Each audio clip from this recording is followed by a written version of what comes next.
নজরের পানি পড়া দেওয়া শিখতে পারবেন ইনশাল্লাহ। অনেক সময় দেখা যায় আমাদের শিশু বাচ্চারা খুবই কান্নাকাটি করে, সে কিছু খেতে চায় না। হ্যাঁ, তারপরে দেখা যায় আমাদেরও অনেক সময় পেটে ব্যথা হয়, যেমন আমরা কারো সামনে কিছু খাইলাম, হ্যাঁ, তখন দেখা যায় আমাদের পেটে ব্যথা হয়। মানে মোট কথা হলো নজর লাগছে। যখনই আমাদের নজর লাগে তখনই আমরা মসজিদের হুজুরের কাছে দৌড়াদৌড়ি করি। তারপরে আমাদের যদি কোনো পরিচিত কোনো হুজুর থাকে তখন আমরা তার কাছে যাই যে আমাকে এক গ্লাস পানি পরিয়ে দেন, তখন আমরা সেই পানিটা পান করি।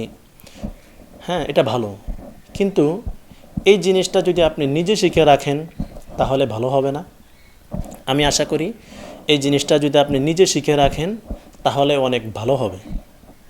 তো আজকের এই ভিডিওতে আমি শিখিয়ে দিব যে কিভাবে আপনি এক গ্লাস পানি নিজে পরায়া নিজে খেতে পারবেন ইনশাল্লাহ, বা অন্যকে উপকার করতে পারবেন, বা নিজের কারোর জন্য এক গ্লাস পানি আপনি পরাতে পারবেন। মোট কথা হলো আপনি নজরের পানি পরা দেওয়া শিখতে পারবেন ইনশাল্লাহ।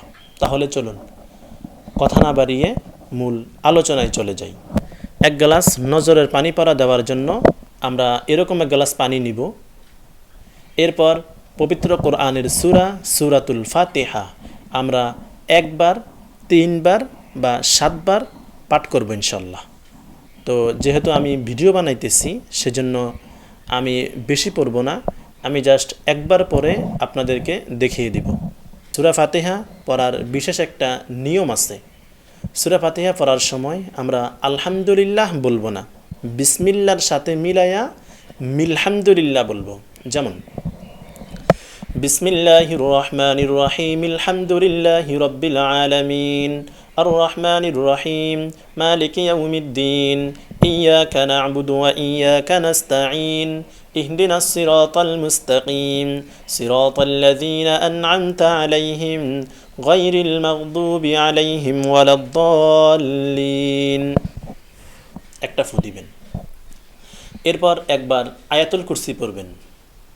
বলি আল্লাহু লা ইলাহা ইল্লা হু আল হাইয়ুল কাইয়্যুম লা তাখুযুহু সিনাতুন ওয়া লা নাওম লাহু মা ফিস সামাওয়াতি ওয়া মা ফিল আরদ মান যাল্লাযী ইয়াশফা'ু ইনদাহু ইল্লা বিইযনিহি ইয়া'লামু মা বাইনা আইদিহিম ওয়া মা খালফাহুম ওয়া লা ইউহীতুনা বিশাইইন মিন ইলমিহি ইল্লা বিমা শা'a ওয়াসি'a কুরসিয়্যুহুস সামাওয়াতি ওয়াল আরদ ওয়ালা ইয়াউদুহু হিফযুহুমা ওয়া হুয়াল আলিয়্যুল আযীম।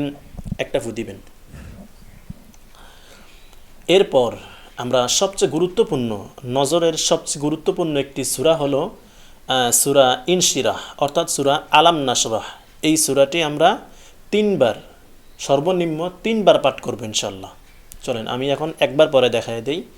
ألم نشرح لك صدرك ووضعنا عنك وزرك الذي أنقض ظهرك ورفعنا لك ذكرك فإن مع العسر يسرا إن مع العسر يسرا فإذا فرغت فانصب وإلى ربك فارغب। একটা ফু দিবেন। এরপর আমরা সূরা ফালাক এবং সূরা নাস পড়ব। بسم الله الرحمن الرحيم قل أعوذ برب الفلق من شر ما خلق ومن شر غاسق إذا وقب ومن شر النفاثات في العقد ومن شر حاسد إذا حسد بسم الله الرحمن الرحيم قل أعوذ برب الناس ملك الناس إله الناس من شر الوسواس الخناس الذي يوسوس في صدور الناس من الجنة والناس। একটা ফু দিবেন। এইভাবে আপনি সুন্দরভাবে এক গ্লাস পানি পরিয়ে নিতে পারবেন ইনশাল্লাহ। তারপরে আপনি সেই পানিটা যার পেটে ব্যথা বা যার উপরে নজর লাগছে আপনি তাকে এই পানিটা খেতে দিবেন। আর যদি অনেক সময় দেখা যায় কি গায়ে শরীরে ছোট ছোট গোটা হয়, সেটাও কিন্তু অনেক সময় দেখা যায় নজরের কারণে। যখন আপনি বুঝবেন যে এটা নজরের কারণে হয়েছে, অমুক একটা কথা বলছে সেজন্য তার এই গায়ে গোটা উঠছে, হ্যাঁ, তো আপনি তাকে এই কতটুক পানি তাকে খেতে দিবেন আর বাকি পানিটুক দিয়ে তাকে গোসল করতে দিবেন। তাহলে দেখবেন ইনশাল্লাহ তার নজর সুন্দরভাবে কেটে যাবে ইনশাল্লাহ, সে পরিপূর্ণ সুস্থ হয়ে যাবে। আর শেফা দেওয়ার মালিক হয়েছেন আল্লাহ। হ্যাঁ, আপনি জাস্ট আল্লাহর উপরে ভরসা করে তাকে এক গ্লাস পানি পরিয়ে দিবেন ইনশাল্লাহ। তো এই ছিল আজকের ভিডিও ভালো লাগলে অবশ্যই লাইক দিবেন। ধন্যবাদ। আসসালামু আলাইকুম।